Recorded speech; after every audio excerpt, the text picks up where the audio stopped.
And so I was born in Schenectady, New York, upstate.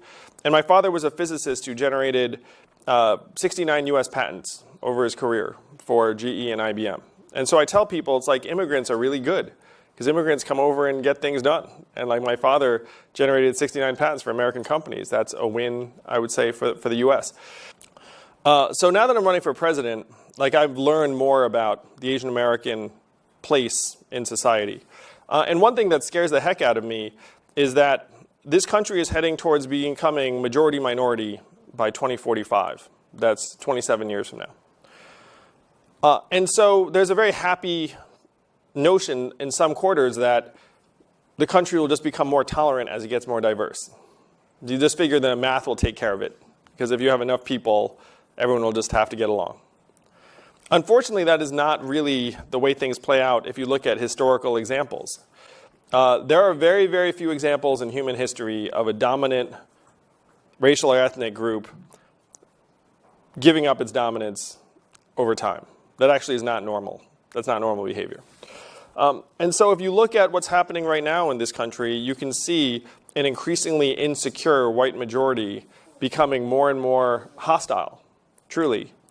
And who is going to be the boogeyman of the next 10 to 20 years? Who's going to be the great rival to the United States in the eyes of American society? China, that's right. And so what do you think the attitude is going to be over time for the shrinking, insecure white majority that's losing their jobs for, let's say, Chinese Americans or Asian Americans?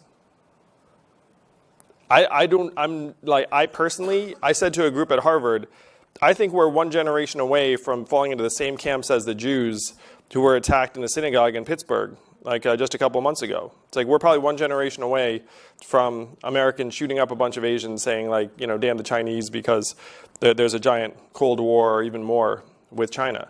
That is the great danger that I fear that my children are going to grow up in. We need to change that very, very quickly. Because if we sit back and think, hey, America will stay stable and organized and reward hard work and we'll make money and have a good time and not have to care about what happens outside of our doors, that attitude is going to stop working pretty quickly. Probably next 5 to 10 years, unfortunately. So we need to start getting very, very engaged and active. My plan is a freedom dividend, which is to give everyone in America $1,000 a month if you're an adult, 18 to 64. And I call it the freedom dividend because it tests much better with Americans with the word freedom in it. Who are going to be the major winners from artificial intelligence and robotics and autonomous vehicles? Like, who are going to be the big winners? Yeah, which ones? Amazon, Google. The biggest tech companies, that's right. So it's Amazon, Google, Facebook, Uber, etc. Now, the trap that America's in is that those companies don't pay a lot of taxes. Amazon's move is to say, didn't make any money this quarter, no taxes. Google's big move is to say it all went through Ireland, no taxes in the US. And so the trap the American public is in is that these companies are going to soak up more and more work and more value, and the public's going to see less and less of it. Because one of the brutal facts about America is that we're the most heavily armed society in the history of the world. There are 300 million guns in this country, and we kind of know who owns most of them.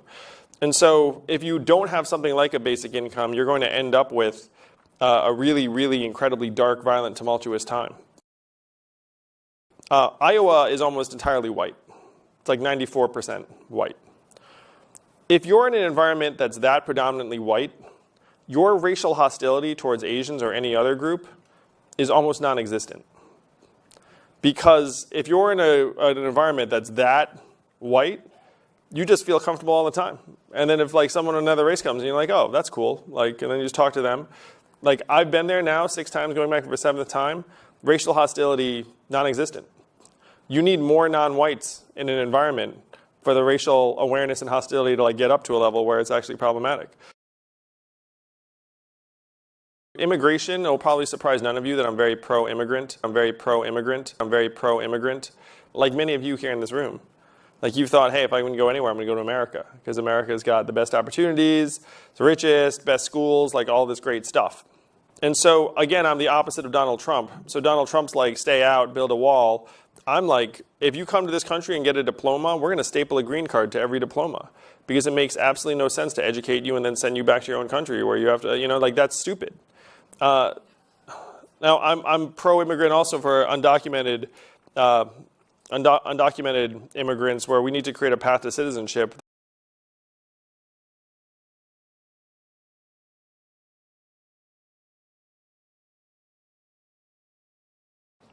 I'm very confident I would beat Donald Trump if I were the nominee, because if you look at the way the map played out, Hillary Clinton won the popular vote by several million. And in order to beat Donald Trump, all I need to do is peel off approximately 5 to 10% of his voters and supporters. And we're just going to convince the Iowans that them getting money is a good deal. So, I mean, really, it's pretty powerful. You boil it down. So,